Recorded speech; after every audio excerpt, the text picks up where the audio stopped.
ये एक सपने से शुरू हुआ था। एक अकेली ट्रेन 1964 में जापान की पटरी पर दौड़ती हुई। टोकाइडो शिनकानसेन सिर्फ एक परिवहन साधन नहीं था, ये एक ऐलान था। एक ऐसी मशीन जिसने उम्मीदों को तोड़ दिया, टोक्यो को ओसाका से उन रफ्तारों पर जोड़ती हुई जो दुनिया ने पहले कभी नहीं देखी थीं। उस समय 130 मील प्रति घंटा असंभव लगता था। आज ये तो बस शुरुआत है, क्योंकि दुनिया भर में एक खामोश जंग चल रही है, दूरी की नहीं, रफ्तार की। चीन मैदान में उतरता है, एक ऐसी मशीन के साथ जो चलती नहीं, तैरती है। किंगडाओ सिफांग मैग्लेव भौतिकी के नियमों को चुनौती देती है। न पहिए, न घर्षण, सिर्फ शुद्ध विद्युत चुंबकीय ताकत। 373 मील प्रति घंटा की रफ्तार पर यह पटरियों पर दौड़ती नहीं, उनके ऊपर तैरती है। ऊर्जा पुनः उपयोग होती है, कार्बन उत्सर्जन कम होता है, एक साफ भविष्य की झलक, लेकिन उससे भी तेज। शंघाई में समय सिमट चुका है। शंघाई मैग्लिव ट्रेन शहर से एयरपोर्ट तक का सफर सिर्फ 7 मिनट में तय करती है। ट्रैफिक बेकार, दूरी मायने नहीं रखती। 300 मील प्रति घंटा से ज्यादा की रफ्तार पर यह एक विशाल शहर को छोटा बना देती है, ज्यादा जुड़ा हुआ, ज्यादा कुशल। लेकिन सिर्फ रफ्तार ही काफी नहीं है, क्योंकि इन स्पीड्स पर एक गलती ही सब कुछ खत्म कर सकती है। CRH 380A हेक्सी को सिर्फ तेज चलने के लिए नहीं बनाया गया, बल्कि तेज सोचने के लिए भी। ऑटोमैटिक कंट्रोल सिस्टम, तुरंत इमरजेंसी ब्रेकिंग, बेहद सटीक इंजीनियरिंग, ये सिर्फ यात्रियों को नहीं ले जाती, उन्हें सुरक्षित भी रखती है। यूरोप जवाब देता है। टैल्गो 350 स्पेन के परिदृश्य को चीरती हुई आगे बढ़ती है। हल्की, एरोडायनामिक, कम से कम रेजिस्टेंस के लिए डिजाइन की गई। सबसे तेज नहीं, लेकिन सबसे स्मार्ट में से एक। जर्मनी आगे आता है। ICE-4, एक ऐसी ट्रेन जो लचीलेपन के लिए बनाई गई है। लंबी दूरी, शहरी रूट्स, हर स्तर पर दक्षता।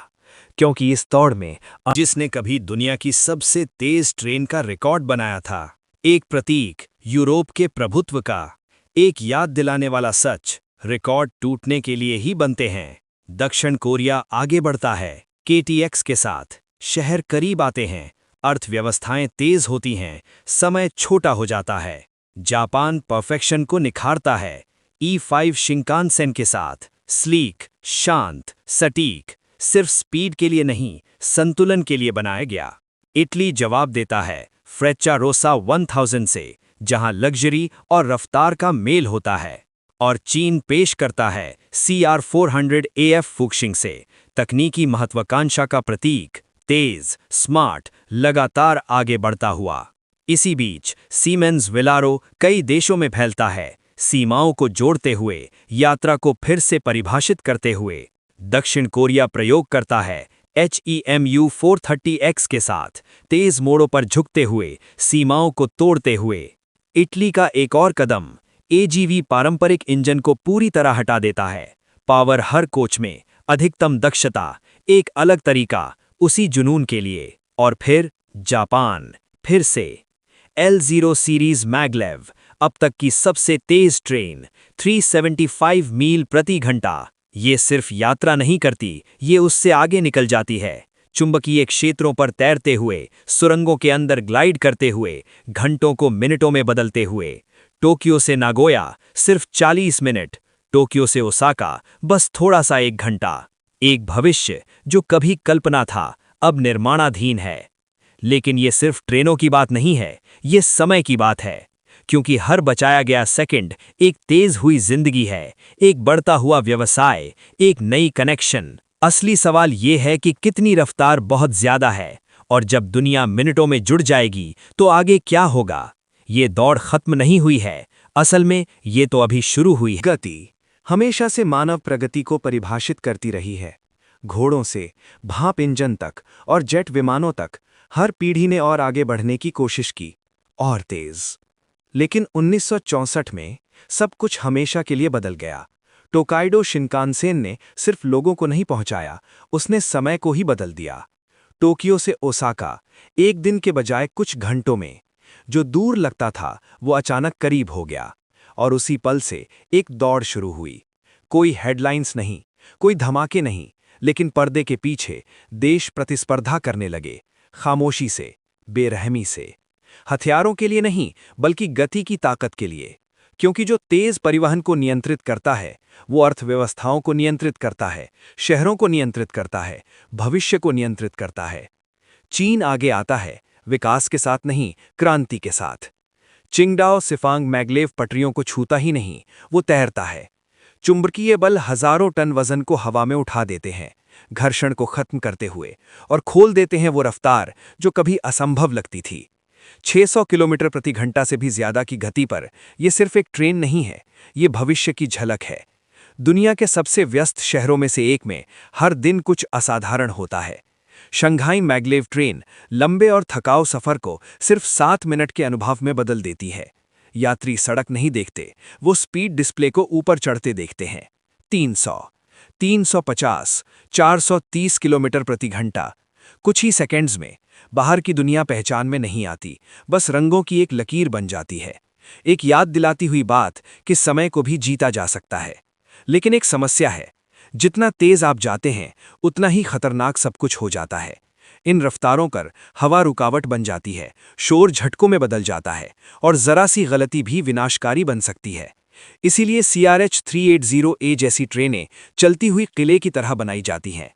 सेंसर हर कंपन पर नजर रखते हैं, सिस्टम पहले से समस्याओं का अंदाजा लगा लेते हैं, क्योंकि 200+ मील प्रति घंटा पर गलती की कोई गुंजाइश नहीं होती। यूरोप गति के पीछे अंधाधुन नहीं भागता, वो उसे इंजीनियर करता है। स्पेन की टैल्गो 350 को इस तरह बनाया गया है कि वो फिसलती हुई चले, कम वजन, कम घर्षण, कम लागत। जर्मनी की ICE-4 एक अलग रास्ता चुनती है, लचीलापन। एक ट्रेन, कई भूमिकाएं, बेहतरीन समन्वय। क्योंकि कभी कभी सबसे समझदार समाधान सबसे तेज नहीं होता, बल्कि सबसे प्रभावी होता है। फिर आया फ्रांस, और एक मशीन जो हावी होने के लिए बनी थी। TGV POS ने सिर्फ रिकॉर्ड नहीं तोड़े, उन्हें फिर से परिभाषित किया। 574.8 किलोमीटर प्रति घंटा, एक आंकड़ा जो पूरी दुनिया में गूंजा। सालों तक कोई उसे छू नहीं पाया। ये मानव इंजीनियरिंग की चरम सीमा का प्रतीक बन गया। हाई स्पीड ट्रेनें सिर्फ लोगों को नहीं ले जाती, वे देशों को बदल देती हैं। दक्षिण कोरिया में KTX ने दूर शहरों को पड़ोसी बना दिया। व्यापार बढ़ा, पर्यटन फूला फला, पूरे क्षेत्र फिर से जीवित हो गए। जापान ने अपनी विरासत को E5 शिनकानसेन के साथ और निखारा। एक ऐसी ट्रेन जिसमें 300 किलोमीटर प्रति घंटा पर भी यात्री मुश्किल से गति महसूस करते हैं। खामोशी, प्रेसिजन, कल्पना से परे। इटली कुछ अलग लाता है, भावना। फ्रेसियारोसा 1000 सिर्फ तेज नहीं है, ये खूबसूरत है। यात्री सिर्फ सफर नहीं करते, वे उसे महसूस करते हैं। इसी बीच चीन फिर से रफ्तार बढ़ाता है CRH 400AF फुसिंग के साथ। आधुनिक शक्ति का प्रतीक, advanced communication, real time monitoring, लगातार गति। सीमेंस विलारो सीमाओं को पार करता है, देशों को पहले से कहीं ज्यादा जोड़ता हुआ। लंदन से पेरिस, बर्लिन से एम्स्टर्डम, दूरी खत्म हो जाती है। यूरोप छोटा हो जाता है, तेज और ज्यादा एकजुट। लेकिन कुछ इंजीनियर और आगे जाना चाहते हैं, बहुत आगे। HEMU 430X मोड़ों पर झुकता है, सीमाओं को चुनौती देता हुआ, भौतिकी को आगे बढ़ाता हुआ। और AGV परंपरागत इंजन को पूरी तरह हटा देता है, ट्रेनों को बनाने के तरीके को बदलते हुए। ज्यादा जगह, ज्यादा दक्षता, ज्यादा संभावनाएं। और फिर मानवता अपनी चरम सीमा पर पहुंचती है। L0 लावजर, एक ऐसी मशीन जो हकीकत से परे लगती है, पटरी के ऊपर तैरती हुई, 375 मील प्रति घंटा की रफ्तार से चलती हुई। कुछ विमानों से भी तेज जब वे उड़ान भर रहे होते हैं। टोक्यो से नगोया सिर्फ 40 मिनट, टोक्यो से ओसाका बस 1 घंटे से थोड़ा ज्यादा। एक सफर जो कभी घंटों में मापा जाता था, अब पलों में सिमट गया है। लेकिन रफ्तार की कीमत होती है अरबों डॉलर, लंबी सुरंगें, पूरे भूतल का बदलना। नई मैग्लेव लाइनों को जमीन के नीचे चलाया जाएगा, पहाड़ों के बीच से, शहरों के नीचे से। $50 बिलियन का प्रोजेक्ट, क्योंकि समय बचाना सब कुछ है। और फिर भी ये अंत नहीं है। इंजीनियर पहले से अगला कदम सोच रहे हैं। वैक्यूम ट्रेनें, हाइपरलूप, 1000 किलोमीटर प्रति घंटा से भी ज्यादा की गति। एक ऐसी दुनिया जहां महाद्वीप शहरों जैसे लगें, जहां दूरी कोई मायने न रखे। ये कभी सिर्फ ट्रेनों के बारे में नहीं था, ये मानवता के जुनून के बारे में था, तेज जाने का, जुड़ने का, विकसित होने का। क्योंकि आखिर में सवाल ये नहीं है कि हम कितनी तेज जा सकते हैं, सवाल ये है कि जब हम वहां पहुंचेंगे तो क्या होगा?